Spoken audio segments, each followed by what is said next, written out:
Hello, everyone. David here again, just checking in because we are now a little over 1 week away from the C.S. Lewis Reading Day. So, November 29th is Lewis's birthday, and we're going to be celebrating his legacy in a number of ways. Firstly, we have lots of different content creators are going to be producing videos, articles, podcasts to particularly mark the event and share their favorite quotations and what Lewis has meant to them. We're also going to have a couple of crossover episodes. But we're also encouraging all of our listeners to share their favorite C.S. Lewis quotations online on social media. And to make this really easy, I have uploaded all of the graphics we've ever produced with C.S. Lewis quotations onto our website. So you can simply browse through, check out your favorite book, and go and see what quotation graphics we've got that you can just download and share. And please, when you share them, if you could share them with the hashtag C.S. Lewis Reading Day. Now, rather than just wrap it up there are two other things that I wanted to share. The first is an interview with Dr. Jason Lapuyavi. It's the first part of an upcoming Half Pint episode, which should be going live in about a week or two. But I wanted to share it today because he's talking about an upcoming C.S. Lewis conference in Portland next year. And tickets currently have an early bird discount, so I wanted to make sure that you had the opportunity to buy them. After that, I'll share an episode of Andrew's appearance on The Lamppost Listener. He was recently on their podcast talking about a chapter from The Last Battle. Other than that, I would just like to wish all of the residents of the United States a very happy Thanksgiving later this week. I hope you enjoy lots of lovely turkey and time with your families. And Pints with Jack will officially be back for Season 7 next Tuesday. And we'll see you then, when we'll go further up and further in. Cheers! Hello everyone, and welcome to another Half Pint session. Today we're joined by a former guest of the show, Dr. Jason Lapuyavi. He has been doing interesting things, as always, but he's got one particularly interesting thing on the horizon that he wanted to talk to me about. So Jason, welcome back to the show. Thank you, David, and thanks for inviting me back to pitch my interesting news. Yes, so let's just catch up. Since you were last on the show, you have now moved, changed jobs, lots of change. Where are you now? Wow. Well, to bring you up to date, or to bring listeners up to date, a lot has happened over the past year and a half. I was hired as the new C.S. Lewis Associate Professor of Theology and Literature by George Fox University in Oregon. So this is my second year here. In addition to teaching for the Great Books Honors Program, they've asked me to create, to design, to lead a new C.S. Lewis initiative, which I'm very excited about. We have become the academic home of Sehnsucht, the C.S. Lewis Journal. Mm-hmm. We're partnering with the second oldest C.S. Lewis Society in the world and the oldest that continues to meet in person. I'm speaking, of course, about the Portland C.S. Lewis Society, founded in 1972. So celebrated its 50th anniversary last year.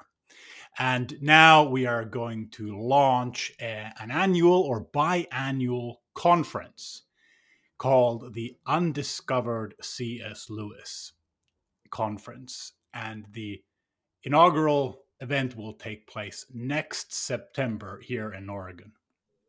That is really exciting. And I think I've just about cleared it with the wife, so I'm also hoping to attend. And this will actually be the first time I've been on the in the Pacific Northwest since I moved away from Seattle. Well, you might bring your wife with you.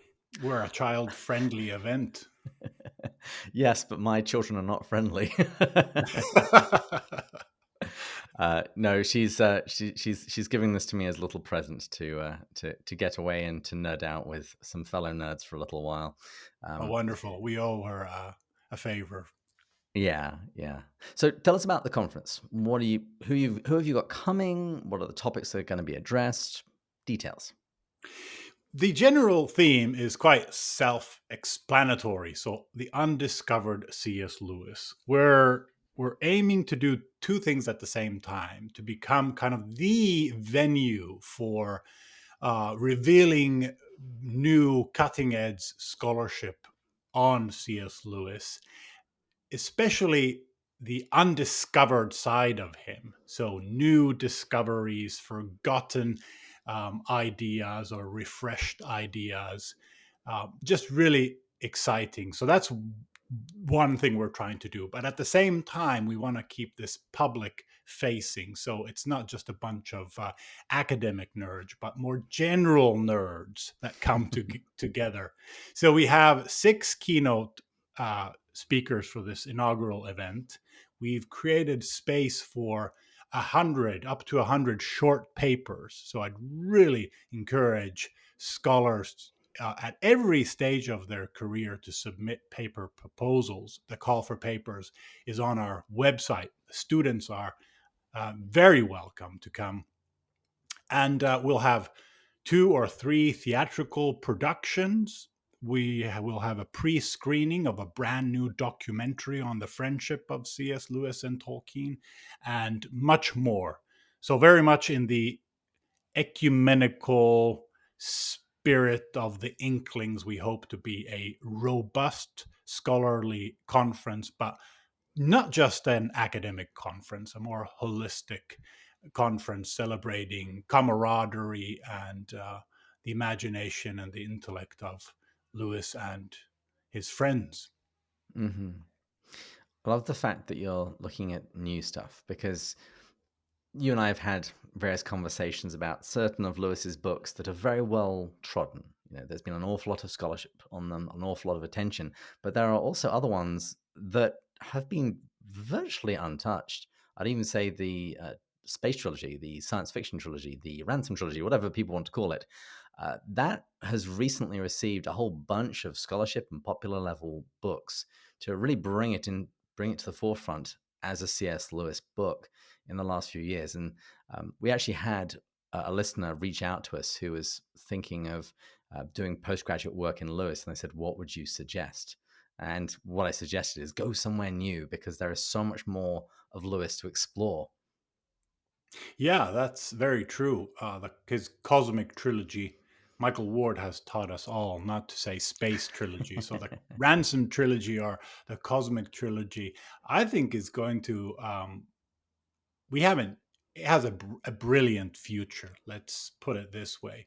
I recently came back from Belfast, where the C.S. Lewis Institute of Belfast hosted a 2-day C.S. Lewis symposium, and we had a very interesting paper on how Lewis inverts the imperialist colonizing narrative in his Ransom trilogy. So I hope we get several paper proposals on that. Michael Ward, whom I just mentioned, he's one of our 6 keynote speakers, and he's going to be revisiting his revolutionary Planet Narnia theory some 20 years after its conception. Literally, his talk is called Planet Narnia Revisited. So, what evidence slash counter evidence do we have surfaced over the past 20 years since its initial publication? I believe it was published in a magazine, his general idea, before he put it into a book form.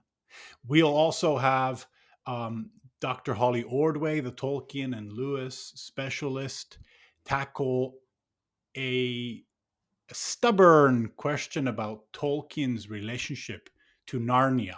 Mm-hmm. Some recent discoveries and arguments and ideas lead to suggest that it's more complicated than previously and thought. There's also going to be new letters. There's dozens and dozens of unpublished letters by Lewis. There's new poetry out there. Dr. Simon Horobin from Magdalen College is going to give a fascinating talk on Lewis and Tolkien, their early friendship and their work in the Oxford English School. He's uncovered new poetry by Lewis, and listeners might already know, if not, might be interested to know that Dr. Horobin, or Professor Horobin, has C.S. Lewis's chair at Magdalen College. So that's really, really exciting. There's also I could go on forever, but I'll just mention one more. A new DPhil in theology from Oxford, Jadiel Perez, historically the first ever DPhil in theology from Oxford. I think the Bible says something about prophets in their homeland. I forget how the verse went, but he was supervised by Alistair McGrath and Michael Ward, and he's had a chance to go through Lewis's unpublished vice presidential records at Magdalen College. And he's intriguingly titled his talk, Lewis the Rubbish Administrator. Lewis the Rubbish Administrator. So that'll be very interesting.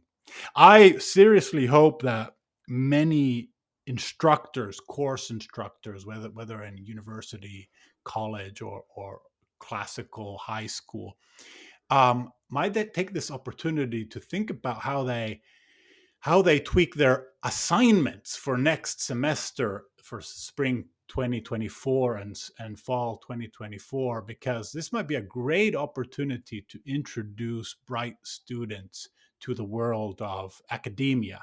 It's a low stake opportunity to experiment with new ideas in a friendly, critical but friendly venue, and get some peer feedback, um, pushback, or support for these ideas, and turn these short 20-minute papers into longer articles. I love it. So, where should people go if they want to find out more or register? George Fox University's website, you could search C.S. Lewis Initiative at George Fox University, or the Undiscovered C.S. Lewis Conference. Um, Everything's there. The call for papers, the keynote speakers, and so on. Wonderful. And if I make it, which is looking exceptionally likely at this point, hopefully I should be buying my ticket in the next day or two, I'll be there and I'll be handing out lots of free Pints with Jack swag. I'm going to try and convince my co-hosts to come with me. That's a great idea. Come and pitch your wonderful podcast. Early bird registration is open. Tickets are going very fast. We've made it as affordable as possible. We're not even aiming to break even. And as mentioned, you don't need to be a scholar. We're hoping that anyone feels comfortable coming.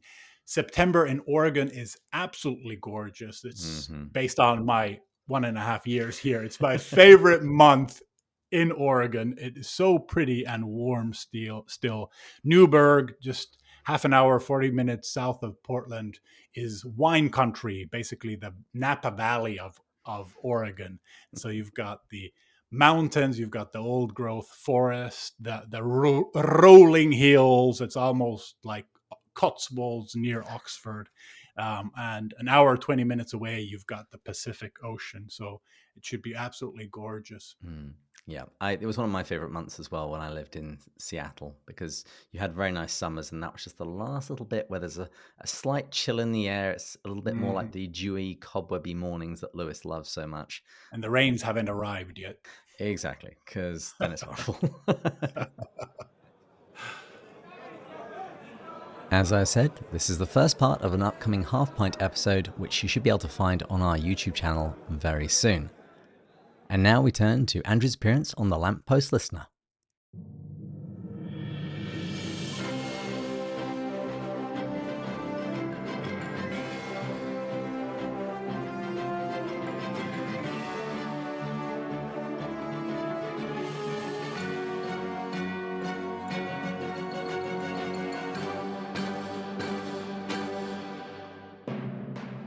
Well, hello, and welcome back to the Lamppost Listener. My name is Daniel. I'm Phil. And this is a podcast where we journey chapter by chapter through C.S. Lewis's Chronicles of Narnia.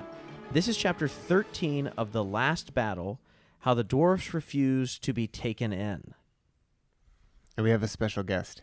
We do. We are joined today by the Reverend Andrew Lazo, a name that some of our listeners might be familiar with.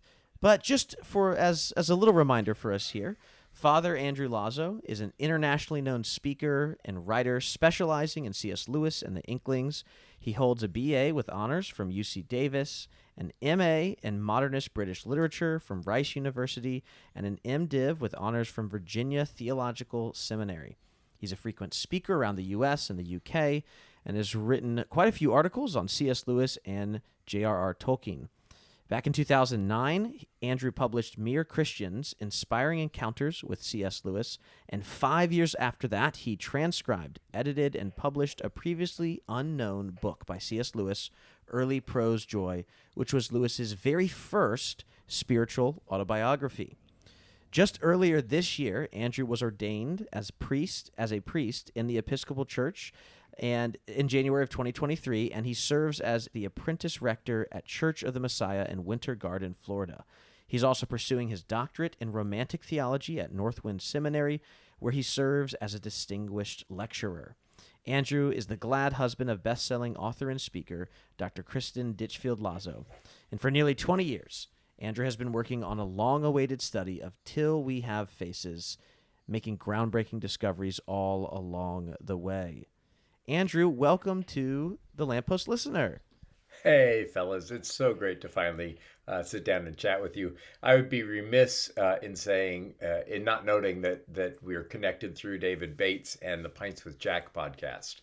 And I've been the co-host there. We're starting season 7, and that's my 4th season with them. And it's been a joy to enter the world of podcasting, which came at their invite. And I'm glad that brought us into the same circle. Thanks for mentioning that, Andrew. I think that it's so, everyone, David and Matt and your work is just so popular and widely known that you're right. I assume that just everyone already knows those great things about you as well, too. But well, they should.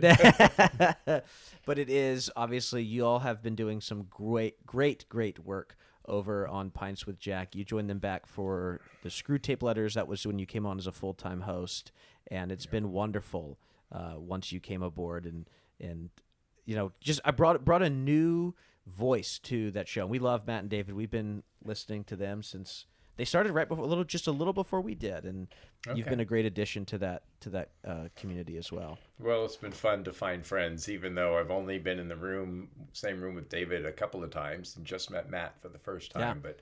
But that Philia was there from the start.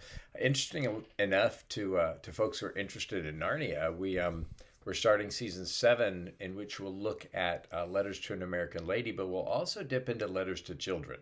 Mm-hmm. And he writes a lot about the Narnia process, and lots of things in that. So I'm looking forward to what we dive into this year. Yes, and on top of that, I just realized we can lord over Matt Bush's head the fact that we met you in person before he ever did. That's right. Earlier this year, we got to meet you. The day after I got ordained. That's right. It's been a very busy year for you. It's been okay. Yeah, and I'm off to Romania to speak at Lewis Conference in a couple of weeks, and it sounds very glamorous, but it's just whenever I get a chance to speak on Lewis, I'm paying a long-standing debt for all the good that he's done in my life. That's wonderful. That's great. Well, yeah. We are going to talk today about chapter 13, but before we dive into that, I'd like to just ask you a few questions, some of which I think many of our listeners will be intrigued by, and some of which I think will actually prepare us for the conversation we're going to have on chapter 13. But can you just let us know, Andrew, how did you first encounter C.S. Lewis? You speak of him as if he has done so many important things for your life, but how did that relationship first begin? Yeah, well, I'm shocked to have become an Episcopal priest, and that was the likely path when I started out. For the first 14 years of my life, I wasn't a believer, wasn't raised with believers, but I was a voracious reader, and I had a wonderful aunt who kept those fires stoked, kept that hunger fed. And one year, one of the things she sent us was that great, cheapy paperback copies of the Narnia Chronicles, and just fell in love with the stories, fell in love with Peter and his nobility, but just loved they were rollicking good tales. I ripped right through them and read them again and again. After coming to faith in high school through the witness of friends in a public high school, they literally showed me the love of God, and I was like, hey, what is that? And they told me, and I said, well, I'll give some of that a try, and we'll see how that works out. well, you can see it's a very dangerous thing to set your foot upon the path, says Bilbo.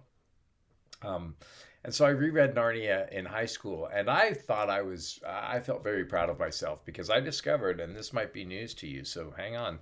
I discovered there's Christianity in the Chronicles of Narnia. Do I need to pause? Shall I pause for a moment for you to gasp? Yeah, just let that sink in. Man, we're going to have to re-record all these seasons. We have not thought about that. We'll go back and start at the beginning again. I had someone come up to me as I was reading it and say that they were reading it too, and then I followed up a couple weeks later and they said, "No, I'm not reading it anymore. I found out the whole thing is they use the terminology, but there were a lot of problems with what they said. The whole thing's an analogy for Christian stuff." Yeah.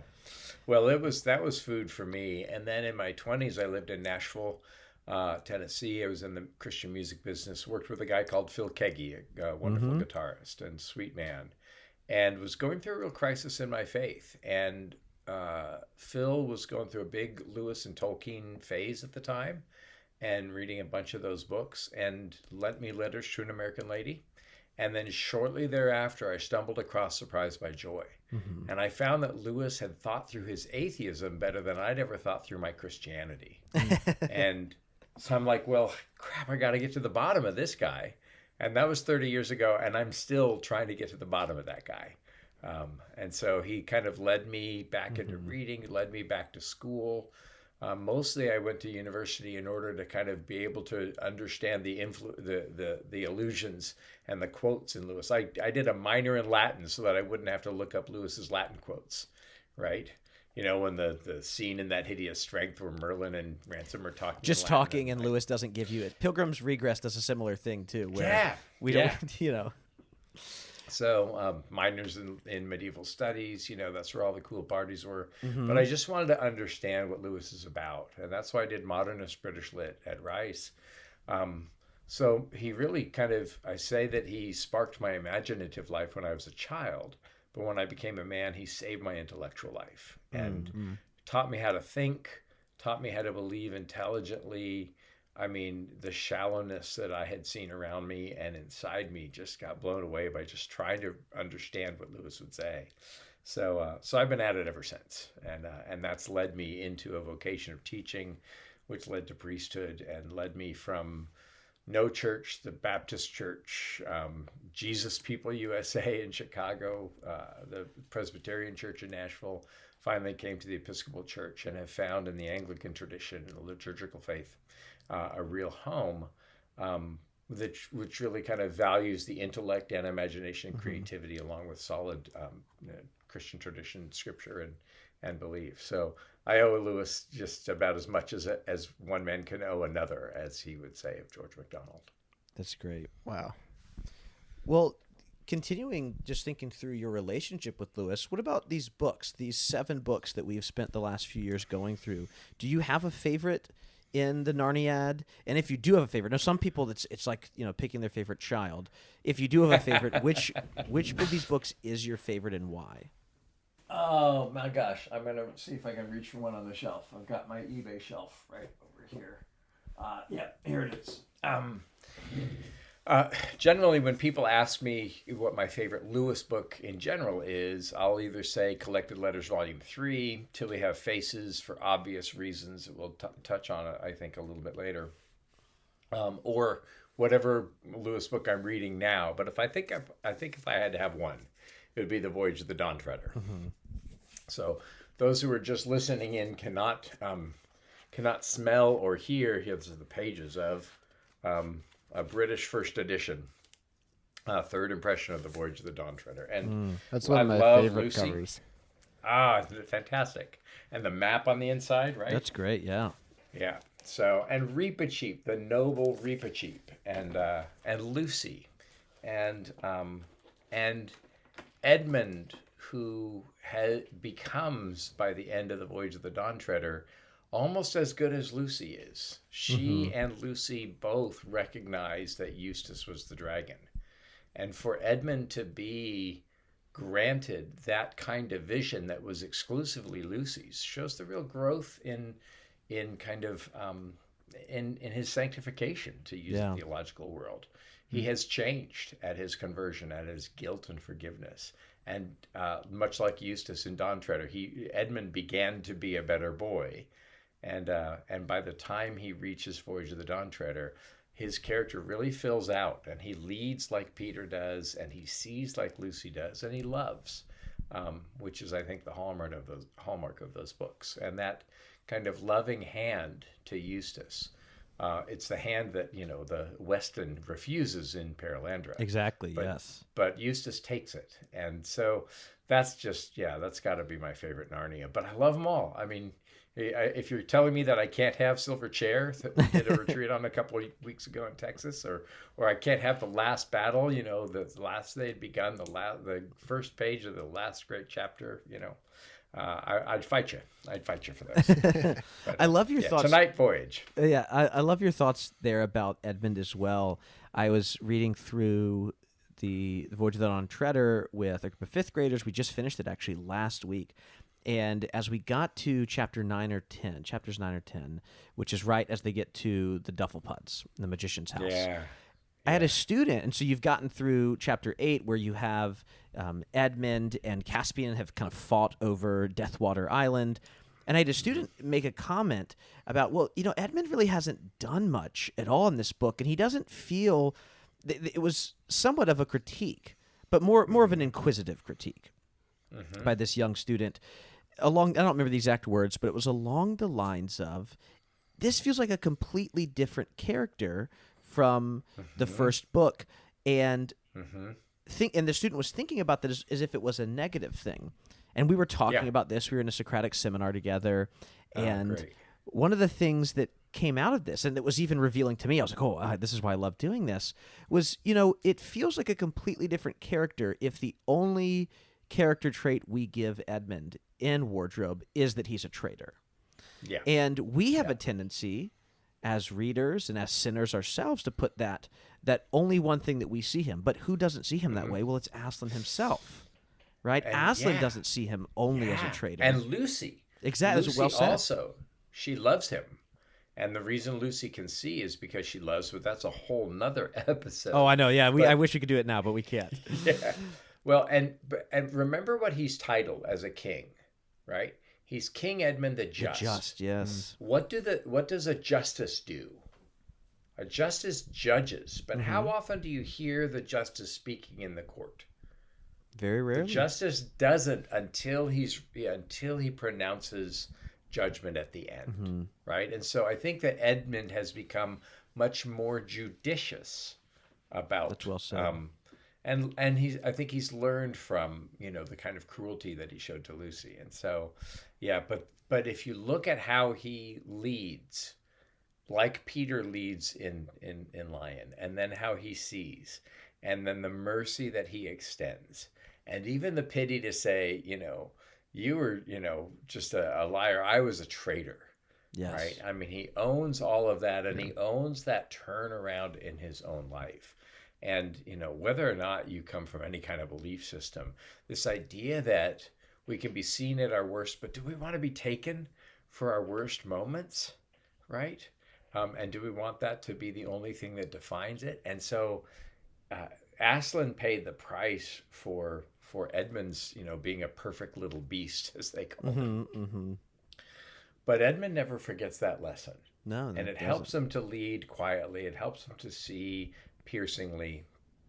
And then at that crucial moment for Eustace, it helps him to extend him mercy, right? And say, hey, I was worse than you were. And if you notice, the next chapter after the undragoning of Eustace is how the adventures began. So the adventures on the Dawn Treader externally can't begin until they solve that inner conflict. And isn't that true of all of us? We need to kind of grapple with that shadow, dark side, that kind of Narcissan side that we all have. And Eustace does that with the help of Edmund. That's great. And I think that's such a beautiful moment. And that change, if you read Silver Chair, in the first chapter, Jill says, oh, you've changed, and everybody can see it, right? And how long have they been in term? They had been back to school for 2 weeks. And those, And so the conversion and baptism of Eustace and the beginning of sanctification, that begun to be a better boy, has been so effective in 2 weeks in a high school setting, in a school setting, that everybody can tell. And so I think that a lot of that is kind of midwifed by Edmund's great example. That's great. Yeah. Yeah, Don Treader's so great. But it's not our focus today. I was as going much to as say, we where were you a few years ago? when we covered the book. Yeah, that's so great. I was here waiting for you guys to call. Well, you mentioned Till We Have Faces earlier, and your love and deep knowledge for Till We Have Faces is quite famous. Some people say sometimes it's infamous, but I think it's a very good thing, your obsession with this book. And for our listeners who aren't familiar, tragically, who are not familiar with Lewis's final, with his final work of fiction, can you just explain? I want to give you the opportunity, if we have time, and maybe we don't, so let me know why this is his best work and which book, because he's writing this book alongside Joy in the within the same decade that he's writing many of these books in the Chronicles. He publishes Till We Have Faces the same year The Last Battle comes out. Exactly. Come out in 56. Is there a book you think that also that Till We Have Faces is the most similar to in the Chronicles? Mm-hmm. All of them. Actually, we'll touch on that in our chapter that we're going to discuss today. There's some very potent moments. I don't want to kind of derail the Narnia conversation because, I would maybe offer in trade for obsession captivation. The Till We Have Faces has captivated me, but the reason it's captivated me is because Lewis made the claim that it was far and away his best book. That's right. And in studying it now for almost 2 decades, I can assure you that it's true, and there are profound reasons. I've been working on a critical study of that book for years. Charlie Starr, the wonderful Lewis scholar, always signs his emails to me, Till We Have Book, meaning a book from me about Till We Have Faces. Suffice it to say, all of Lewis's other works are at least alluded to, if not quoted, in Till We Have Faces. It's cumulative and culminative for Lewis. But the most important thing that it does is it helps to shift and to correct, I'll even be so bold to say, to correct the kind of focus on Lewis, which is so often about the question of joy. But Lewis, at the end of Surprised by Joy, says joy serves only as a signpost to something other and outer. Mm-hmm. And that phrase, other and outer, is actually a clue. Lewis, in a talk he gave for the Four Loves, says that love is where we go out of ourselves towards the other. So Till We Have Faces helps us to see that everything Lewis is about is love and not joy. And so we'll see some of that in our chapter today. That's and great. So I think that if I can do, God willing, can do what I think I can do, I'll help people to kind of re-see not only Lewis and put love at the center of what Lewis is doing all the way along, which I think is true, but hopefully it'll help people to grapple with the idea about the love of God, which I think is the central and foundational, earth-shattering fact of the universe. So that book has helped me kind of focus, even in my own ministry, on what Lewis calls the intolerable complement, that the love of God that kind of makes us tear ourselves open in order to fit all of that belovedness in. And we see some of that in our chapter today. Oh, that's exciting. That's a great foreshadowing of what's to come. Well, speaking of what's to come, before we dive into this chapter, Andrew, y'all are going through, you're about to start season 7 in the next few months over on Pints with Jack, and y'all are going to be going through his letters, as you already mentioned. You're going through his letters to an American lady. You're going through the Latin letters, which is exciting, right? Yeah. Letters to children as well. What can any of our listeners who may not already tune into Pints with Jack, what can they look forward to if they'd like to join y'all? And why his letters? There's a lot of his fiction and nonfiction that y'all have not covered yet. Yeah. And so I think sometimes people might think, well, the letters just come when you've done everything else. But y'all are choosing to go into that before even getting through the rest of the Ransom trilogy. right? Sure, Or some of his sure. other works. What about his extensive correspondence? What does that reveal to us that some of his published works can't or don't Yeah, reveal no. to us? Absolutely. Well, think about it this way. If a long book by Lewis is 250 pages, his published correspondence is 1,300 or 1,800 pages. Oh. And so that's, I mean, that's several books, right? That's 6, 7, 8 books of Lewis's. Lewis answered every letter he received. By the time, he was doing a lot of letter writing, he was famous enough that people were keeping them. And so his letters are this kind of memory trace of his whole life. Also, when he's talking about something in a poem and you read a contemporaneous essay and then a contemporaneous, chapter in a book, he's writing all three at the same time, those themes come out in his letters. And so there's also a friendliness. He has a long correspondences with lots and lots of people. He answers every letter he receives in the order he received it as his Christian duty. So he would beg his friends not to write him during holidays, and sometimes he would complain. I've just spent 2 hours pushing pen across paper, the cream of the day gone, and none of my own work done. He liked to get up in what he called the small, dewy cobwebby hours of the morning. But he would consume a lot of his day in this kind of faithful discipleship of loving, humbly, humorously people. He was also very terse I'm not in tone, but in terms of style. He would really compact the letters. He would answer as quickly and as cogently as possible. So reading through it is kind of a real lesson in style of how to write and get to the point well. And they're just great fun to read. So I would encourage listeners to get whatever you can. There's a great paperback of his letters. The collected letters, the 3 volumes, are kind of hard to track down, especially volume 3. But the others, you can get selections of Lewis's letters, and invariably, when I open up a volume, a couple hours go by, and I'm like, "Oh wait, what happened?" Because they're very compelling to read, and there's this great kind of humble, good humor in them. So wonderful, wonderful reading.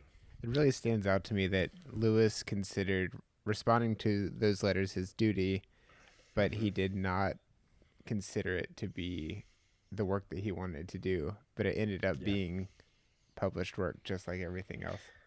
Yes, and so many more people benefited, not just that one person. He wasn't just helping that one person anymore. Plus, I'm a chronology guy, along with Joel Heck, and I'm sure that his Chronologically Lewis on joelheck.com.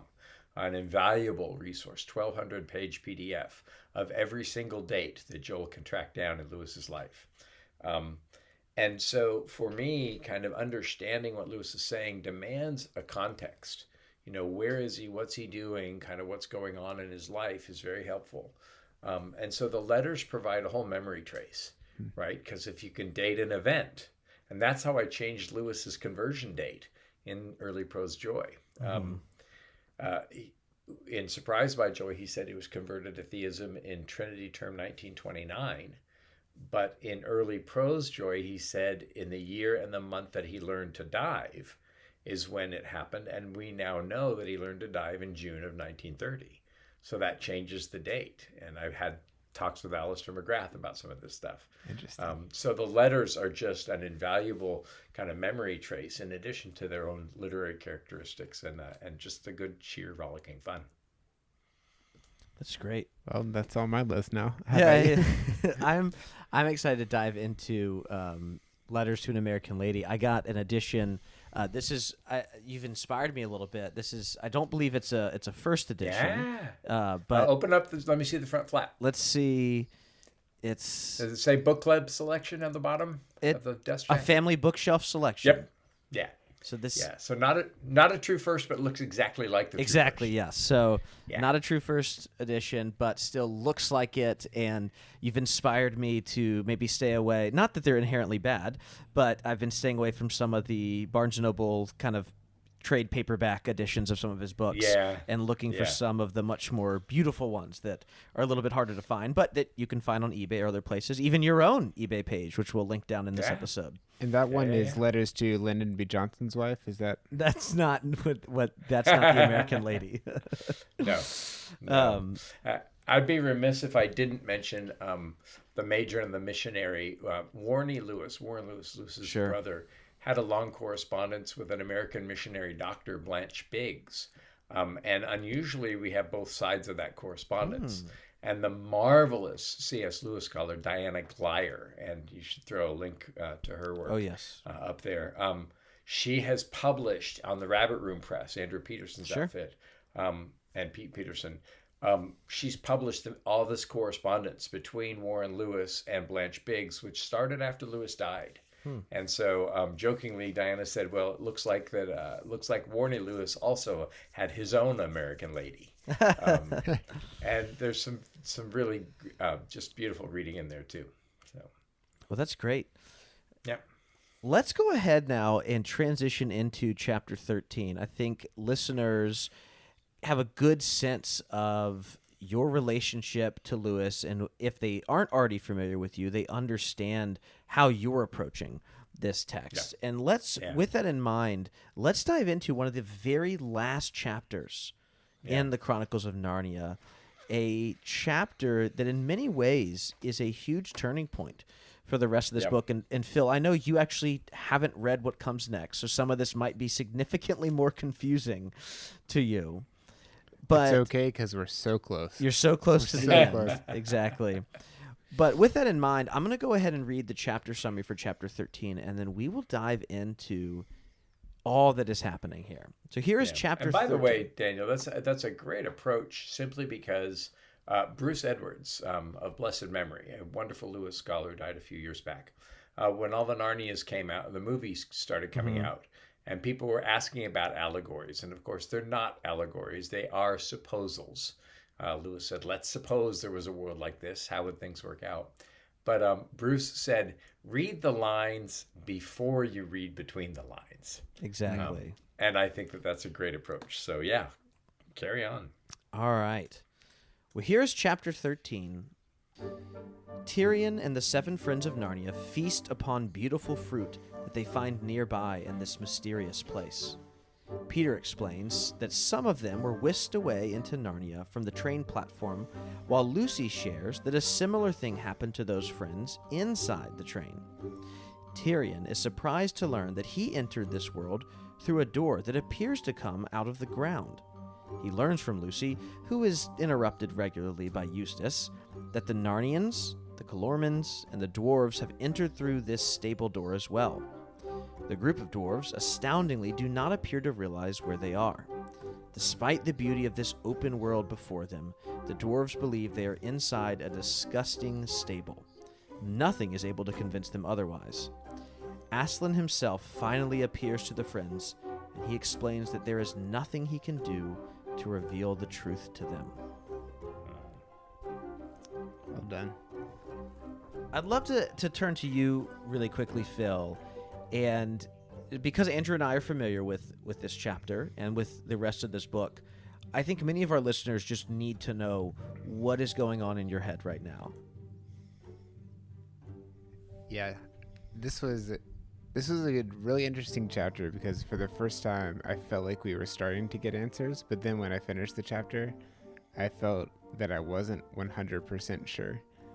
On top of that, I mentioned something that happens in this chapter specifically to SJ, and I found out she had a reaction that made me question whether or not I actually understood it. So I'm really curious about the train part. Okay. And how much I'm not sure where they are. I'm really not sure how the door works, and I'm not sure. It's hard to know. Is this an analogy? Is this a supposal? Which things line up with the stuff that we know about, or the stuff that we've read about in the Bible?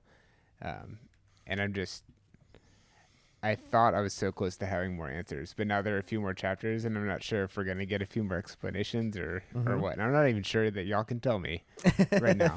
But I really did enjoy this chapter, and I prepared for this 20, 29, 30 hours ago, and I'm glad that I waited as long as I did because I've been really excited to talk about this and to dive a little bit deeper. Sure. Well, thanks for sharing that. One of the things that interest me, and Andrew, I'd love to hear your thoughts on this as well too, is one of the very first things that happens is, and I think our listeners or readers of Lewis's books who are familiar with their Bibles or just familiar with the Christian story itself, we get to this very interesting place that feels like somewhat of an in-between place between Narnia and maybe Aslan's country. It's not quite clear at this point what's going on.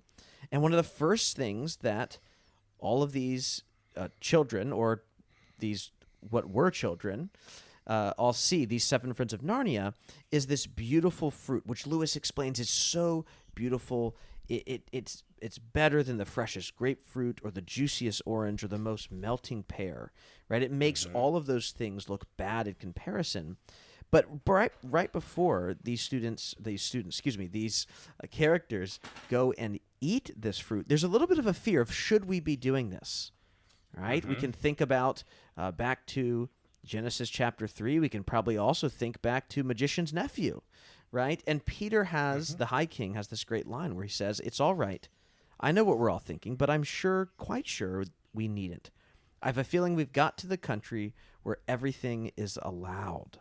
And then the children take and they eat of this fruit, and they haven't done anything wrong. There's no guilt involved. There's no permission even needed. How interesting that that's where we start.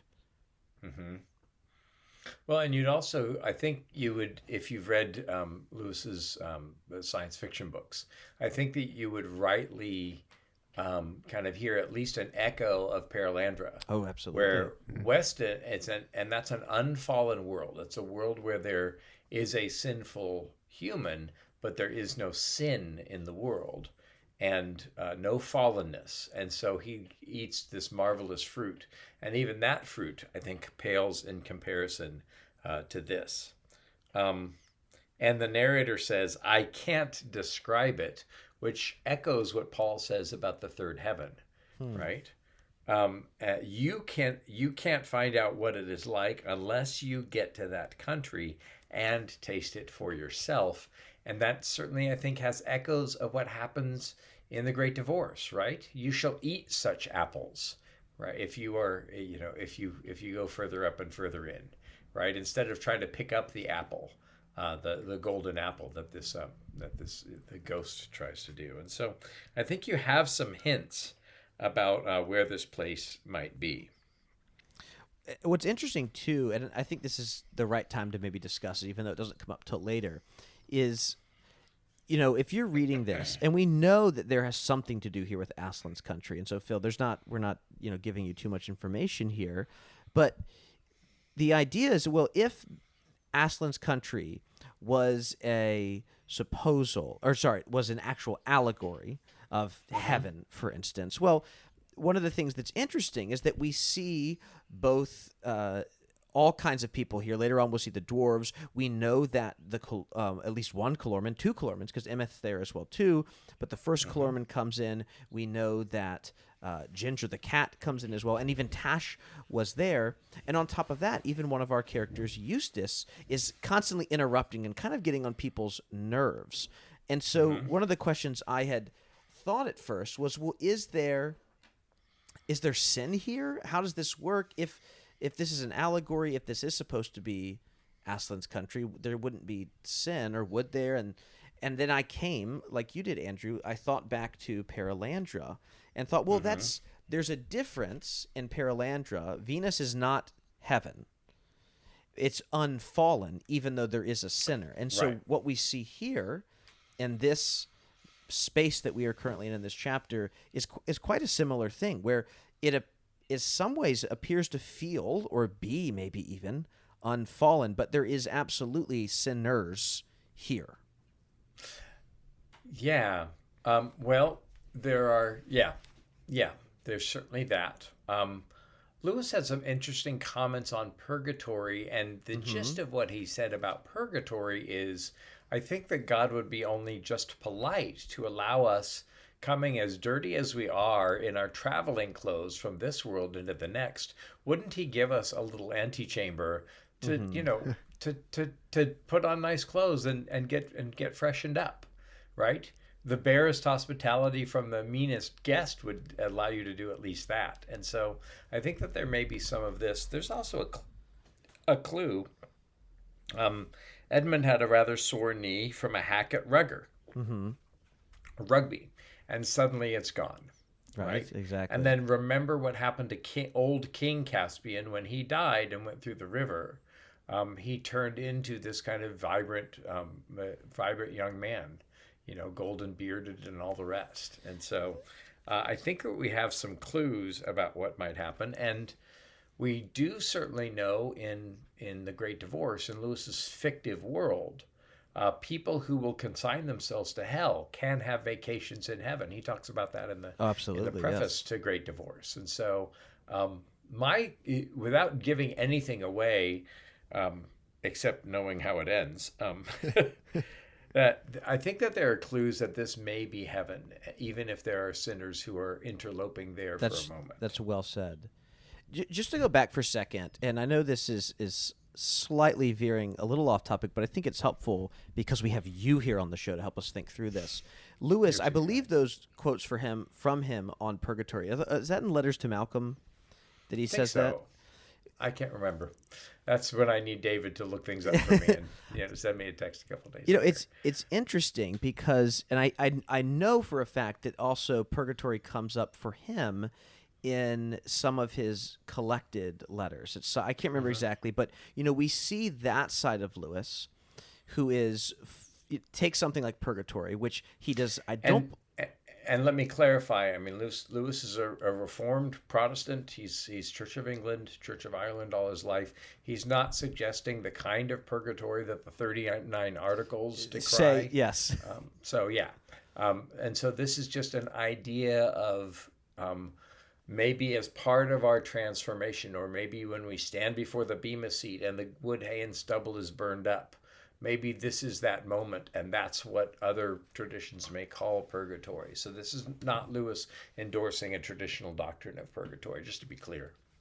Yeah, I think is it Article 12, I think, in the 39 Articles, that's it talks about like the Romish doctrine of purgatory. The way it's written is just incredibly it's very Protestant. clear. It's very, very Protestant. It's reformational. Would it be safe to say that Lewis's views are he is thinking more about the idea of purgation and not a particular place of purgatory? Or is that something we can't necessarily tell? And I'm not talking about right here in Last Battle, but in general with his own theological views. Yeah, and here's where I think Lewis is very much an amateur theologian. So I'm not sure. I think that's an interesting question. I would love to hear it kicked around the inklings.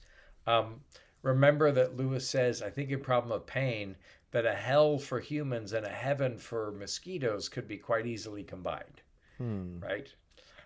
I wonder if, in my off moments, not thinking all that theologically, so please no letters, but sometimes I wonder if heaven and hell might be geographically in the same place, because in heaven I want anybody but me. I want the other. I want Christ, and I want all of humanity. I want to love others. And in hell, I only want myself. And so can you imagine how hellish it would feel to be surrounded by people who are constantly giving themselves away and taking no thought of themselves? So yeah, my theology professor probably wouldn't approve. but it still makes a great thought there too. And I think some of that comes up, Phil. I mean, I assume as we're reading through this and you hear Polly and Diggory say things like, we didn't feel old anymore, you have to be figuring things out of like, wait a second, this can't quite be, this has to be something beyond. Yes, definitely.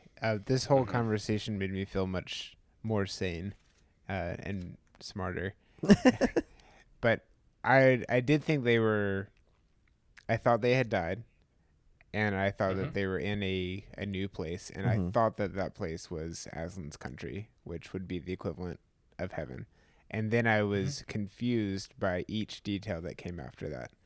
the fact that they saw their, or thought they would see their parents on the train, or that their parents would be on the train, that threw me for a loop momentarily, because I was confused if maybe their parents had died because they're older now and their parents were coming to pick them up. My mind went to a few weird places. But then it was the sentry being there, and I couldn't tell, is he inside the door, or are they able to see him right outside the door? Because they're looking through the door. The illustration helped a lot that they were peering through the door. But at first I thought they were looking sideways through the door. I was all over the place. It was really the fact that the sentry was there, and I wasn't sure, how does someone get into this place if this is, quote, heaven, the equivalent of heaven, and that sentry wasn't necessarily supposed to be there. But it makes a little bit more sense, especially when Andrew pointed out the people can visit, or it can be a temporary thing.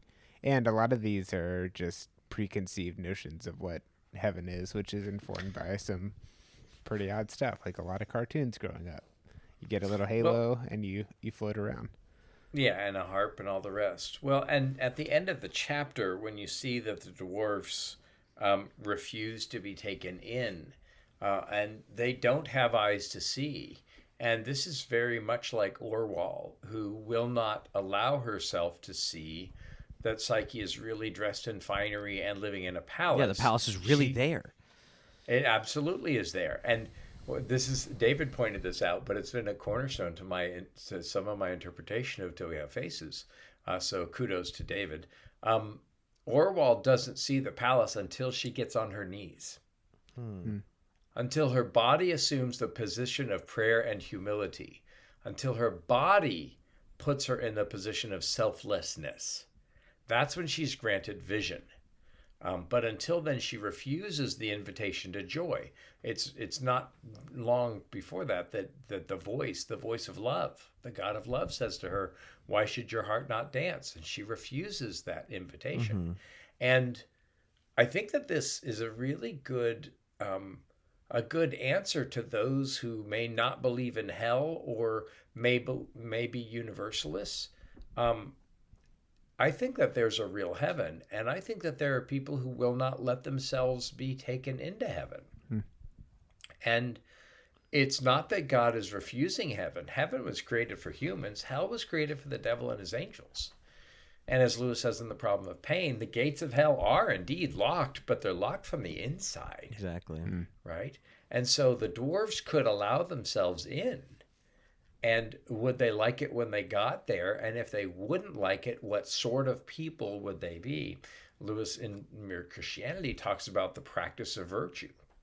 The development of virtue is to become the kind of people that would be at home in a place where everything was good. But if you're selfish and you're only looking for your own kind or your own self, you would be absolutely miserable in a place where people are looking beyond themselves. And so it's not that God will keep anybody out of heaven. God will thrust heaven on anyone who will sit still for it. It's people who, when they see that they have to give up something, like Pam, right, in Great Divorce. Oh, if I can't have Michael, I'm leaving. And she would take her son from heaven to hell so that he would be with her. That's not love. That is the opposite of being a loving mother. Exactly. Right? And her selfishness is kind of one of the pass keys into hell. And that's what you see is I think Lewis is picturing a God who would bring anybody into heaven, who would, and trying to woo and convince and use everything in his power to create this place, or to offer this place to anyone who will open their eyes to it. But if people will close their eyes and resist his will, like he says in Great Divorce, there are two kinds of people. Those who say to God, "Thy will be done," which is all of our Narnian friends here. And those to whom God says, "Well, thy will be done," because he's not going to break our will. He's not going to force us into heaven if we refuse it. And that's a very different picture of God than the one that I initially had as a kid. And when I realized that, it really helped me understand the love and the provision and the grace of God, who will woo, trick, do anything to get people to give up their grasping clutch on themselves in order to receive the fruit and the love and the peace and the lack of fear and all the goodness that awaits us in Aslan's country. You know, that both of those examples you give from the Great Divorce I had here in my notes as well too.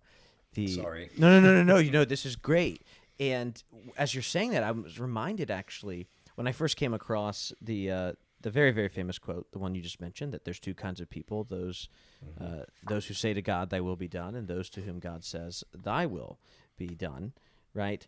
I remember reading that and not fully comprehending it. I probably read it in high school or a bit ago. And it wasn't until, and I want to say it's about 2/3, 3/4 of the way through the book where you come across the mother. And I got to this scene. We've come across other people at this point in the book. And what was so intriguing about this, and for listeners who don't know, there's a mother who has this kind of very controlling, very possessive love over her son, right? And what's interesting about her as a character is I think for everyone, readers and other characters alike in the book, it's entirely clear that she is being possessive and selfish. But from her perspective, what she is doing is love. Now, it's not love, obviously, but she seemingly thinks that it is love. And it's love, but it's not love for Michael, it's self-love. Exactly. And that's the only thing that we cannot take it with us into heaven. And it's in that moment for myself as a reader that I understood, in the end, God refuses to break her will. And an episode or two ago, Phil and I were talking about, I was going through the problem of pain, and I got to near the beginning of divine omnipotence, where Lewis talks about God having rules that he has to follow, right? And I think sometimes for us in the Christian tradition, I think maybe I mentioned this in the episode, so maybe our listeners have heard this before, but I think sometimes we let our view of God we often let our view of God or our theology be far too often dictated by what looks nice on a coffee mug, right? Through all things, all things are possible through God, right? Right. And so, Live, laugh, love. Or that one too.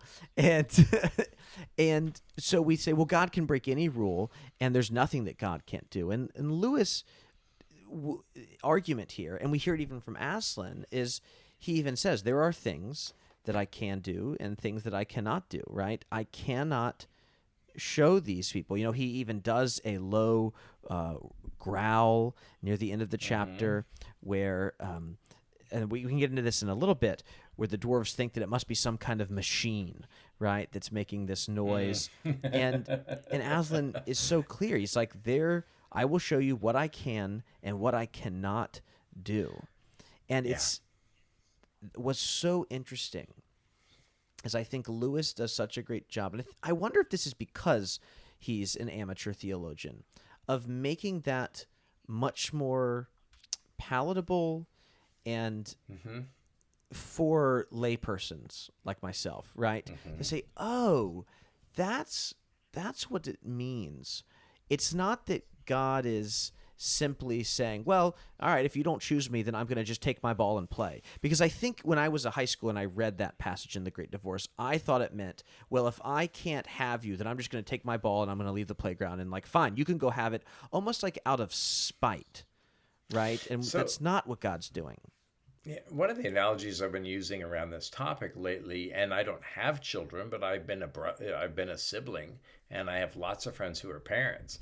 When your kids fight, and your parents make the child's, okay, you guys knock that off, and now say I'm sorry, and shake hands, and then they say the impossible and mean it.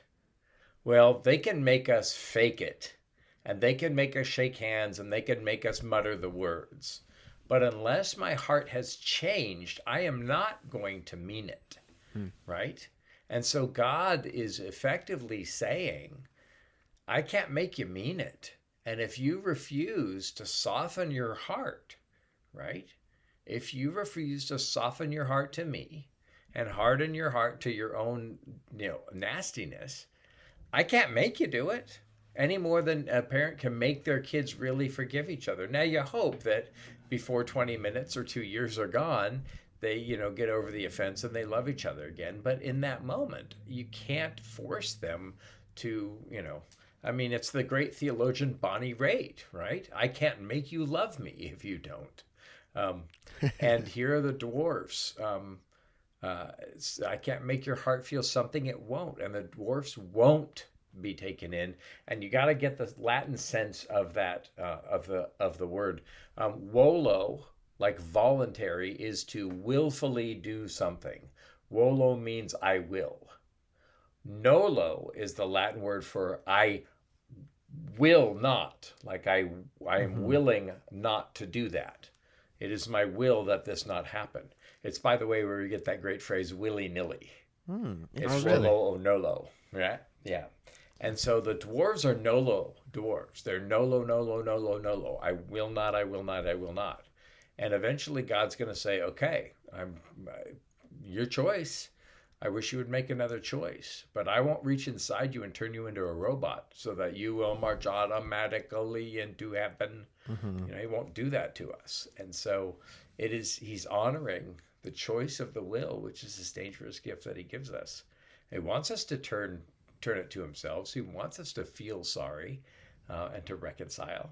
But there's only so much he can do. What's interesting in the dwarves, and really that's kind of the crux of this entire chapter, it's even what the chapter is titled, is the way in which Lewis, as this conversation we're having, he paints the dwarves as, refusing to be taken in. And that's something that could stand for all time. This idea of, refusing to will yourself or willing yourself not to. But then there's also this other approach Lewis has, which is that he paints the dwarves in a very modern, kind of borderline into postmodernist depiction here. And Joseph Pierce had a great quote that I came across where he said, "The knowledge we gain through our physical senses is meant to lead us into a deeper metaphysical truth."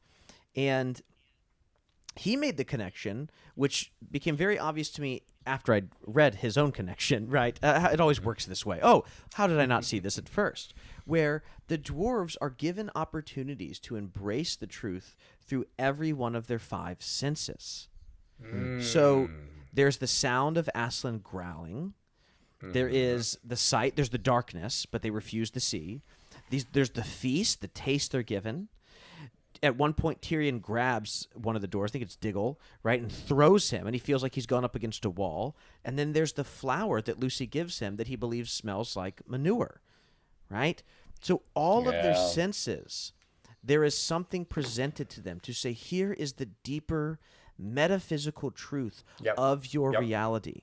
And they refuse to see it. And Lewis does this exact same thing in chapter 14 of Dawn Treader, to go back all the way to the beginning of this episode, where Coriocan says, it's Edmund who says, "Golly gee, he's a retired star." And Eustace very famously says, well, in our world, a star is just a giant flaming ball of gas. And Coriocan reminds us that son, in your world, that's not what it is, simply what it is made out of. That's not all that it is. Exactly. Right? Yeah. And so there's this deeper metaphysical layer beneath that very basic Platonic ideal. And I think this comes out as well in the dwarf's response here, to Aslan growling. Here's what they say. I want to read it because it's so interesting. "Hear that? That's the gang at the other end of the stable, trying to frighten us. They do it with a machine of some kind. Don't take any notice. They won't take us," in italics, "in again." And it's that line, they do it with a machine of some kind, right? This idea that, well, those previous beliefs, well, they were some kind of, as Lewis might even jokingly say tongue-in-cheek, they were a medieval superstition, right? They're using some kind of modern machinery.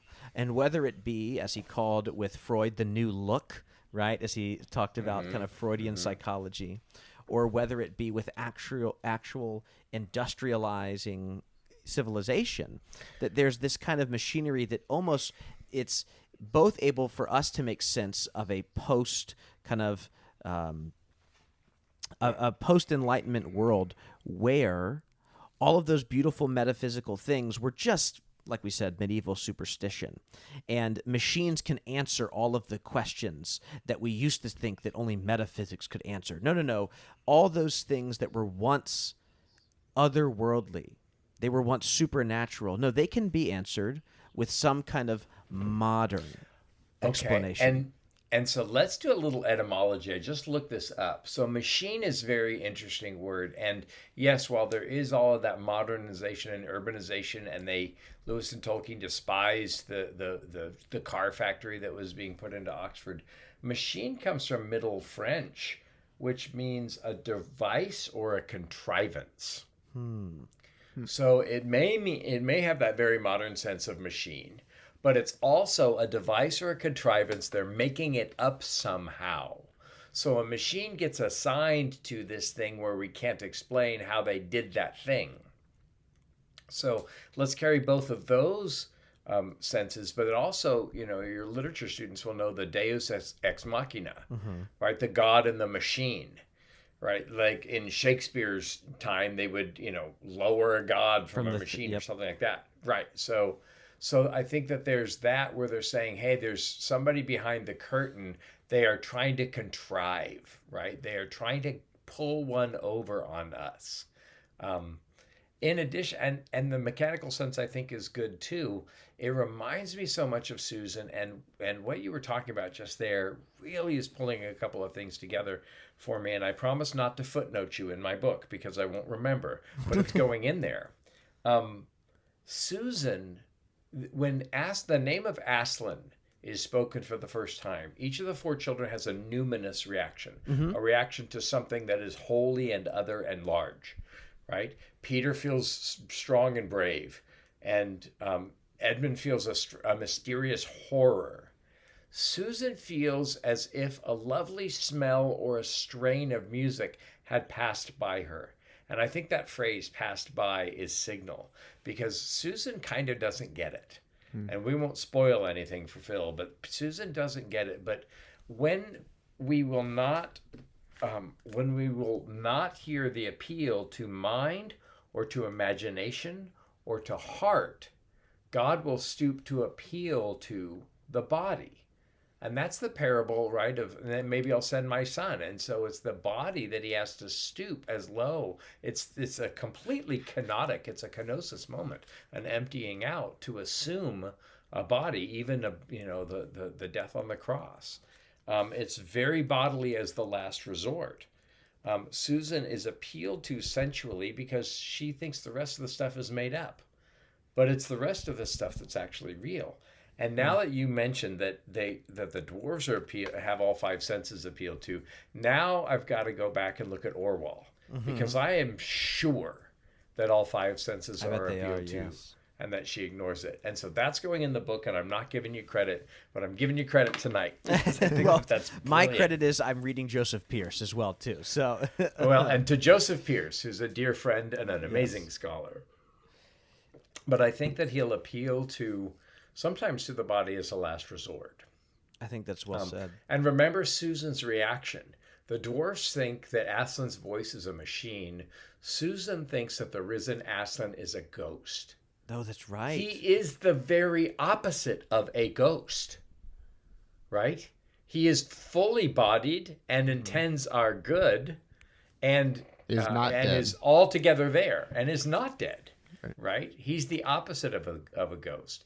And I think that Susan also, perhaps they appeal to the bodily because nothing else will answer her imagination. But we see what happens with the man with the lizard. When I abandon the bodily, God slays it so that it can rise again, so that I can ride it like a horse and surpass all others. And so the body, brother ass, St. Francis would call it, can be a potent gift. But I think it's one of the last resorts of Aslan's appeals to us. That's so good. And in that appeal as well too, we mentioned a few episodes ago, and Andrew, when we were talking before we hit record here, I mentioned that I am in this interesting season where I have gone back and back and back again to talking about bicycles, which is this essay that Lewis published in October of '46, and in this, which I won't get into it again because I think it was just 2 or 3 episodes ago, right, that we mentioned this film. And in that, Lewis, though, leads his readers in this kind of to dialogue. It feels actually very much like a Platonic dialogue where you have these two characters speaking back and forth, and Lewis, though, hilariously has himself as kind of the one who's not understanding, and this other man is the one speaking to him. And he goes through these 4 stages of enchantment, where he talks about the enchantment in the bicycle of being unenchanted, then being enchanted, then being disenchanted, and then being re-enchanted. And I keep going back to this over and over again because the dwarves are stuck in being in this this disenchanted stage. But what's interesting, and what's unique and different about being unenchanted versus being disenchanted is that those who are disenchanted once knew that they were enchanted. So the truth of what occurs during enchantment is still known to them. They are not ignorant of that truth. Those who are unenchanted are ignorant. Those who are disenchanted know the truth, but have decided that that truth cannot be real, or they have rejected it. And in my personal life, in my work life, I mostly work with students who are right on the cusp of becoming disenchanted. They might only be 3 or 4 years away from it. And so I spend most of my time with children who are enchanted. And what is so intriguing to me, and I don't have all the answers here, and maybe as we keep talking about this, some of this will start to make more and more sense to me. But in order for us to become re-enchanted, if we have hope for Susan, because we did, Phil, we learned about her no longer being a friend of Narnia. If there is hope for her, I lost hope at that point, but now that Andrew has hinted at something else, I have a little more hope. I don't know if that's coming. Well, and I think some of that hope, Andrew, y'all will come across this in Letters to Children, because her name appears in some of those letters written after Last Battle is published. Yeah. And Lewis kind of is very coy about it. He doesn't give much information, but I think... But he makes a purgatorial affirmation, right? Exactly. After Narnia ends, he says, and I don't want to give it away for poor Phil, but he says, well, I still believe that there's hope for Susan. Exactly. Right? And that's even after the apparent story is done, there's still a space. And in the same way, Orwell comes to the end of her book, literally to the last words. Long did I hate you, long did I fear you, I might. And she writes words and obscures them with her head. She comes to the end of her story. I know what the words are that Lewis never revealed. I know the words that she wrote, but what she wrote is the beginning of our story. And you see that, and again, don't want to spoil anything, but you'll see that idea that the end is the beginning. Mm-hmm. You see it in Harry Potter, but part of the reason that you see it in Harry Potter is because Joe Rowling says, I can't walk through a room with a book by C.S. Lewis and not stop and pick it up. Right? And so at the end of things, it's the very beginning. You certainly see that in The Great Divorce. Mm-hmm. Right? And just to go back and finish this thought about... Sorry. No, you're fine. This is great. To finish this thought about re-enchantment, I think what the dwarves, they seem to be embarrassed and contemptible when it comes, whenever they reflect on the fact that they were once enchanted. How could we have fallen for something? We refuse to be taken in. And there's this presupposition there that they were taken in, and they're embarrassed that they had once been taken in. And I think that so much of re-enchantment, which Lewis talks about, has to be with acknowledging, and he speaks about it in the essay, that the mirage was real. What you did feel, even if it wasn't actually completely true, was pointing towards truth. One of the things that in talking about bicycles mentions is the man speaking about how when he first became enchanted, said he found that the bicycle was almost the secret to life. Well, that is silly. The bicycle is not the secret to life. But that feeling that this might unlock something so much deeper, that level of enchantment, that is the numinous, right? And that is when we want to re-enchant ourselves or children, right? Or even adults, right? It's acknowledging that what occurred during enchantment was not something to be embarrassed by. And I think Lewis actually says this quite well. I was recently reading his review of The Hobbit, and at the very end of that, he says this, and I'll read it here. He says this as he's this was published actually on my birthday in 1937, October 2nd, 1937. This is his final paragraph. So old. Yeah, exactly. Yes. This is his final paragraph in his review of The Hobbit. For it must be understood that this is a children's book only in the sense that the first of many readings can be undertaken in the nursery. Alice in Wonderland is read gravely by children with laughter by grown-ups. The Hobbit, on the other hand, will be funnier to its youngest readers, and only years later, at a 10th or a 20th reading, will they begin to realize what deft scholarship and profound reflection have gone to make everything in it so ripe, so friendly, and in its own way so true. Prediction is dangerous, but The Hobbit may well prove to be a classic. Yeah.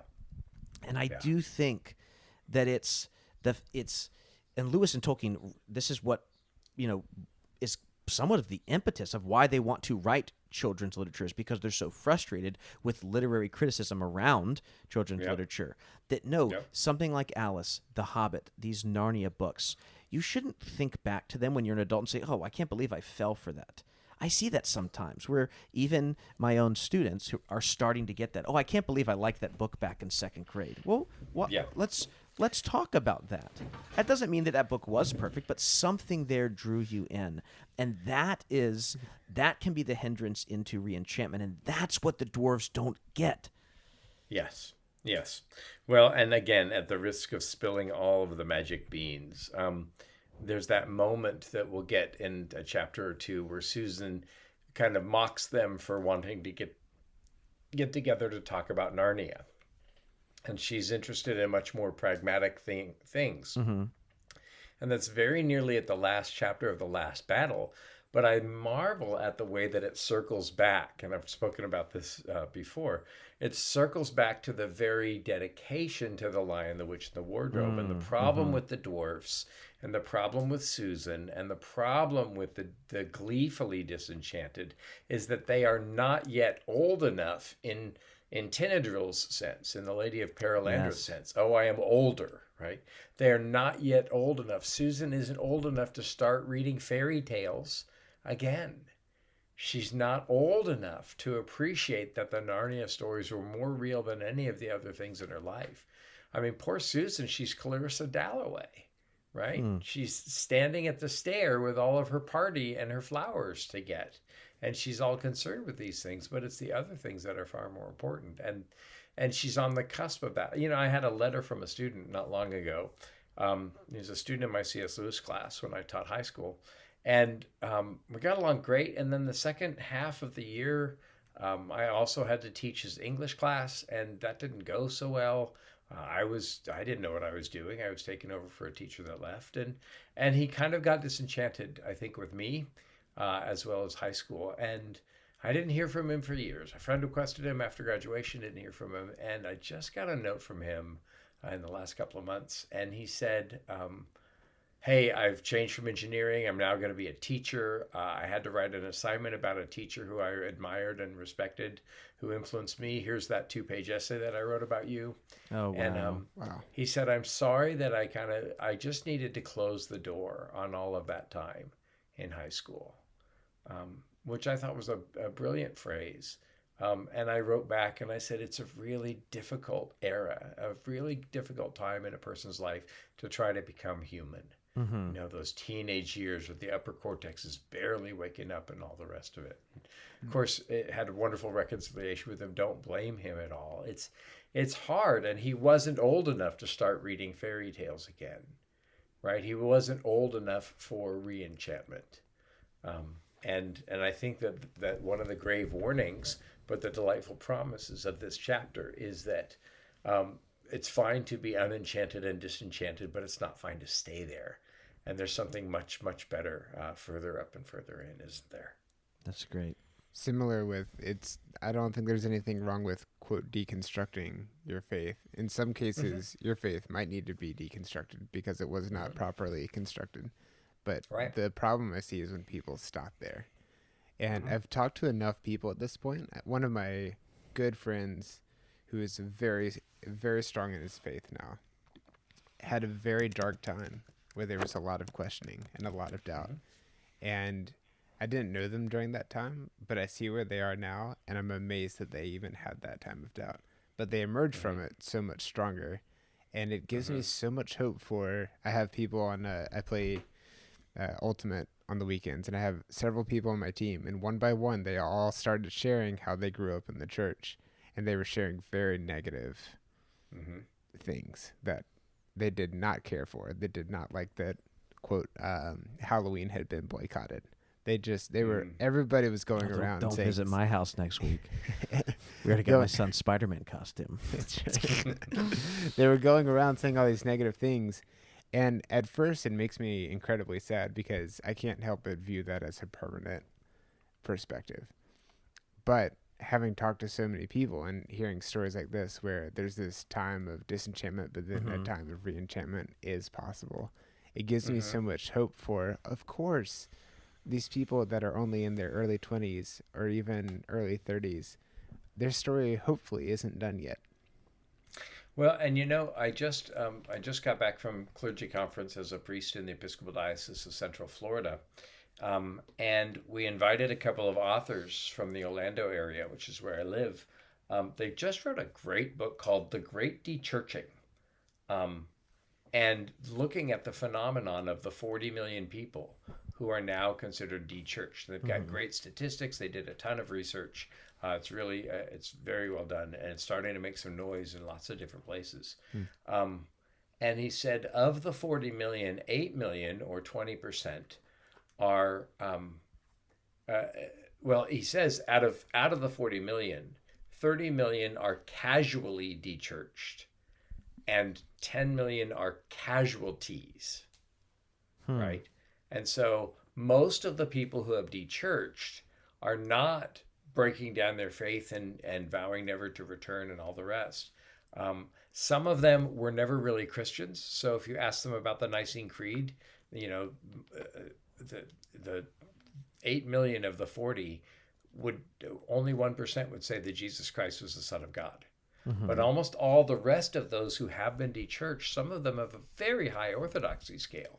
98% of one group. And mostly what they want is a nudge to come back to church. Now that's not a panacea, and I'm running quickly over deep research. But I think that one of the things that happens when we deconstruct faith is we deconstruct our false image of what we or others projected faith to be. Right. Which is why I wasn't troubled by the Philip Pullman books, you know, these dark materials. Oh, you know, like Amber Spyglass and all that, is because the church that Philip Pullman can't wait to ridicule is a church that I don't believe in either. Yeah. What he portrays as the church is not the church like Screwtape says, as we see it as a great army with its banners unfurled. And what Pullman is trying to tear down is exactly the same thing I'm trying to tear down in the pulpit and in the parish every week. And if they let go of their false notions or their inherited notions of what they thought being in faith is, and they meet the not tame, wild but good lion.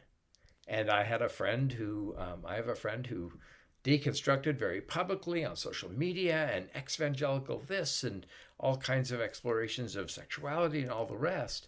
And I spoke to them recently, and they're in classes to become Roman Catholic. They're not going back to the evangelical church of their upbringing, but they are marching as steadily as they can towards true, authentic historical faith. And so I think that if we see that arc of enchanted, unenchanted, disenchanted, re-enchanted, if we see it as an arc and we see it from Aslan's perspective at the far end saying there is no other stream, come through, keep going. All right. And Lewis, I think in Mere Christianity says if somebody a half-hearted Christian stops going to church, that's often a move closer towards truth than farther away. So, and you certainly see some of that here with the dwarfs. Absolutely. Oh, this is great. This is really great. Well, I want to keep reading lots of books and talking about these books so that I can connect that many different things that succinctly. That was impressive. I'm a lot older than you, brother. Well, the very end of the chapter here, Aslan does actually appear as we move away from the dwarves, and he, as we already mentioned, time. He says, yeah, this is the first we've seen of him in this book, and all the children who have this long relationship with him, the children and Diggory and Polly as well, who we've been told are actually younger, or at least appear to be younger than they were before they arrived. They kind of bury their hands in his fur and they hug him. And Tyrion, who has never met Aslan before, kneels before him, and Aslan, pretty much says, "Well done, good and faithful servant." Right? He doesn't use those exact words, but he tells him, "You've done well here." And he does explain to us that he's not able to do everything for the dwarves. We do have him, growl or make that low, dull roar. And then we get left here on a cliffhanger because he does bring a feast for the dwarves. We've mentioned this, where, there's this beautiful feast laid out, and they kind of think that everything they must be eating would be whatever they find in a stable. They even though it's not by their senses good food or drink, they still fight over it, despite the fact that they think they're eating hay or all kinds of weird things. And when they all kind of come back to it, Aslan makes it clear. He says, as I mentioned earlier, he says, "They will not let us help them. They have chosen cunning instead of belief. Their prison is only in their minds, yet they are in that prison and so afraid of being taken in that they cannot be taken out." Yeah. And that's pretty much where the chapter ends. He does turn around and say, time, and now it is time, but it ends and you don't really know what that means yet. So, yeah. But yeah, Andrew does But if we have read our silver chair, remember. I was going to say, Andrew especially knows because he just came from a silver chair conference. So he's got that right in the forefront of his mind. And you're looking at us like you were very confused right now. Yeah, I can't wait to re-listen to this in a couple years and nod along with all of our listeners. Well, before we pass on to that, I just noticed something. So I'm so grateful that you invited me on today because I've never noticed this before. And of course, I'm now seeing things far more sacramentally in my new work as a priest. So each of the dwarfs, let's see. Aslan raised his head, shook his mane. Instantly, a glorious feast appeared on the dwarf's knees. And each dwarf had a goblet of good wine in his right hand. That's what I do on Sundays, is I raise a goblet of good wine in my right hand and say to the congregation, "This is my blood. Drink this, all of you. This is my blood. This is the blood of the new covenant shed for you and for many. Do this for the remembrance of me." He's making a Eucharistic invitation. He's giving them a goblet of wine, and we know what that stands for. We've got the whole Galahad and the Grail thing, but the Grail thing goes back to the cup at the Last Supper. And then they raised golden goblets of rich red wine to their lips, and they said, "Ugh, fancy drinking dirty water out of a trough that a donkey's been at." That's an incarnational invitation as well. Because that's looking at the manger. It's the trough where the donkeys ate. And it's dirty because here he is taking on this human flesh. And it's water. It's the water of life in this, disguise. Malcolm Guite says, "We see you now disguised as everything." So even their description of it has this echo of incarnation that even the Narnians won't know because we don't know Aslan's story.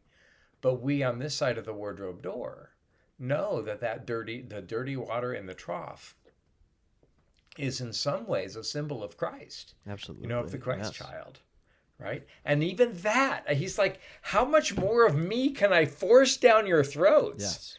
People say, oh, God, I don't want you to shove religion down your throats. God's doing as much as he can. Aslan's doing as much as he can to get them to taste and see that the Lord is good, but they just refuse.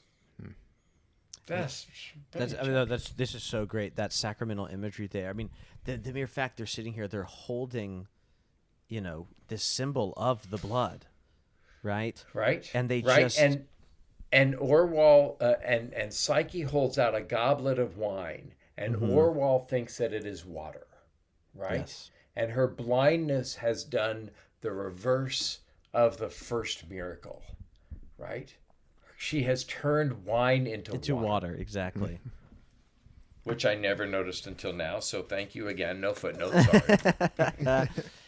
It's, one of the things that I have found too is Lewis has littered so much of his chronicles with sacramental imagery. We just got to, Right. and we've mentioned this on the show, I was with my students, we got to the very end of Dawn Treader, and I love that. I think it's Doris Myers who kind of helped in C.S. Lewis in Context walk through that idea that, no, the Lord's Supper is not occurring at Aslan's table. It can't be. There's no presence of Aslan there.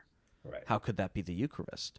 Instead, the Lord's Supper, the sacramental imagery given to that, the Eucharist in the Dawn Treader, is when the Lamb is there and they share a meal together with the Christ. And that, and Lewis... It's the marriage feast of the Lamb. Exactly. Lewis consistently uses this sacramental imagery to consistently show us the truths, really in a way that I think makes it most palatable. And he has that great line, I don't have it in front of me, where he says, when he's describing the Eucharist, it was actually when I've tried to explain the idea of a sacrament to someone who maybe is not as familiar with it, I've used his quote, and I don't have it directly in front of me, where he says, there's no place where the veil is so thin between us and God. That's the way that Lewis, it might be in a letter he writes that, or in maybe like Letters to Malcolm or something, but that's here. And then he also says, apart from the Blessed Sacrament, the holiest thing presented to your senses is your neighbor. Yeah, and that's weight of glory, right? Yeah, absolutely. But which is not the quote that you're talking about. No, but that's exactly, but another still. place where he's elevating the sacrament. Yes, and it's... how much more could Aslan give? He can't. And that's, I think, what's so interesting about this idea that Aslan has to follow rules. He literally cannot give more than himself. You're no longer being logical or rational. It's impossible to give more than yourself. The dwarves have all of him, and they still reject it. If he had to break people to make them follow him, he would never have given us or free will to begin with. Mm-hmm. Let me also add a note to people not familiar with the liturgical tradition, because that wasn't my tradition growing up. I was a nothing growing up, and I'm an Episcopapticostitarian. But it took me a long time, and I'm not an ex-anything. I'm not a former Baptist. I'm not a recovering Presbyterian. I embrace all of those traditions. But a friend of mine, a graduate of Wheaton College, had a professor there, not a Catholic, but he said every Protestant, every evangelical who is not a Catholic should know perfectly why, and should consider carefully the Catholic Church. Just by sheer numbers and sheer courtesy, it pays every Christian to understand the liturgical and sacramental nature of Christian worship. Because for 1,500 years, we were all Catholic if we weren't Orthodox. And more Christians alive today are liturgical Christians than any other brand combined, right? 1.3 million Catholics in the world today. And add in all the Lutherans and the Episcopalians and any of the other kind of liturgical Methodists and stuff. These potent symbols of Eucharist, of bread and wine, of the sacraments, these are part of our Christian heritage. And I'm not encouraging anybody to change churches, but I'm encouraging careful Christian readers to steep themselves in the symbolism and the understanding of the sacraments, just so we can be literate culturally, religiously, and literarily. Right. You know, I think that invitation, Andrew, is a great place for us to end this chapter. That invitation, because what you're inviting people into is a sacramental further up and further in. Sure. Right? For those who are, and even for those of us who are in more liturgical traditions, there's always to go further up and further in. There's no stopping. It's not, you know, there's no, it's continually going. And Phil, again, you don't know what further up and further in means. Sorry. But 3 more chapters. If you know the Great Divorce, he says it in the Great Divorce too. that's very true. But any final thoughts, Andrew, that you'd like to share with us before we just take a quick look ahead and to the next chapter and then wrap up? You know, I'll just, taking a cue from what you just said, and what we were just talking about, I think the liturgy and the sacrament, the Eucharist, is important. But part of the thing for me as a priest is now, not only do I get to make the sacrament, I get to consecrate the host, but I also do it every week. And I do it 4 times a week, 5 times a week often. And so this meal is kind of like the meal at the end of Ramandu's Island, right? Every morning. And it's a new meal, and the mercies of God, the steadfast love is new every morning. And no matter what time of day your listeners are listening in, the steadfast love of God is new every morning, and it's always morning somewhere, right? Very true. It is never not time to partake of that feast of mercy and asking forgiveness and receiving that food. And there's this kind of, and those meals, the pandemic couldn't stop Holy Eucharist, you know, couldn't stop the sacrament. And those meals will continue until we find ourselves with a goblet of rich red wine in our hand and a feast upon our knees. And God hates the day when that comes. But until then, we'll enjoy the feast of each other's fellowship and these good books and all the other good things that God gives us. Amen. Amen. Well said. Any final thoughts, Phil? I'm excited to wrap this book up. Yeah. Just not only to understand what further up and further in. Yeah, further up and further in. That's Yeah. right. It's all starting to. I believe you're not next chapter, and this is a great segue for us because next time we're together, we'll be at chapter 14, Night Falls on Narnia. And this was originally Night with an N. What was that? It's night with an N, not a K. Yeah, not a nightfall. It's Night Falls, not Knight. Night. Yeah. Yes, this was actually one of the original titles for the book that Lewis toyed around with for a little bit. In this chapter, Phil, Aslan brings an end to Narnia. Oh. And this next chapter we're going to read, which you can go home and read tonight, I Aslan might will have to, bring actually. an end to Narnia. And after we go off air, I'll tell them why this next chapter unlocks a key moment until we have faces. But listeners will have to They'll have to wait till the next time you're on and we get to just talk about till we have faces together. Well, Andrew, thank you so incredibly much for being on the show today, for having this wonderful conversation. It's great to both geek out about Lewis, but then also talk about the things that Lewis points us to, those transcendent gospel truths that are at the heart of all that Lewis is doing and why we're so thankful for him. It's not, I mean, yes, it is him and his work, but it's ultimately because who he is pointing us to. And you've done such a great job leading us there today. Thank you for that. Very well. And I may just suggest, I hadn't thought about this before. Maybe it's geeking in. I love it. Yes. We're peeling back the onion and getting into the real truth. It's just an immense honor to be asked to come on, and thank you, listeners, for the honor. I mean, there's lots of choices and podcasts, and for the honor of you taking some time out of your day to listen to us, explore, play around with these treasures. Thank you for the time, and I pray that it's a blessing to you and a joy, as much as it's been a joy to share time with Daniel and Phil. Yeah, we're thrilled you're here. Very quickly before you go, I want to share with everyone an Andrew Lazo's story. So what was the service that we all went to when we were in South Carolina? It was at St. Philip's Church, I believe. We got to go to a Holy Eucharist church. Yep. Or Holy Eucharist service, which actually had the Archbishop of the Anglican Church in North America Archbishop Foley Beach, which I had never, maybe you have before. I have never been in a service with an archbishop before. I've been in services with bishops, but that was a very special, it was a very beautiful service, had a full-on, not only a choir, but they had some horns and some other instruments. Very beautiful and wonderful. And the silver they used for the that's right. service was actually given by King George III.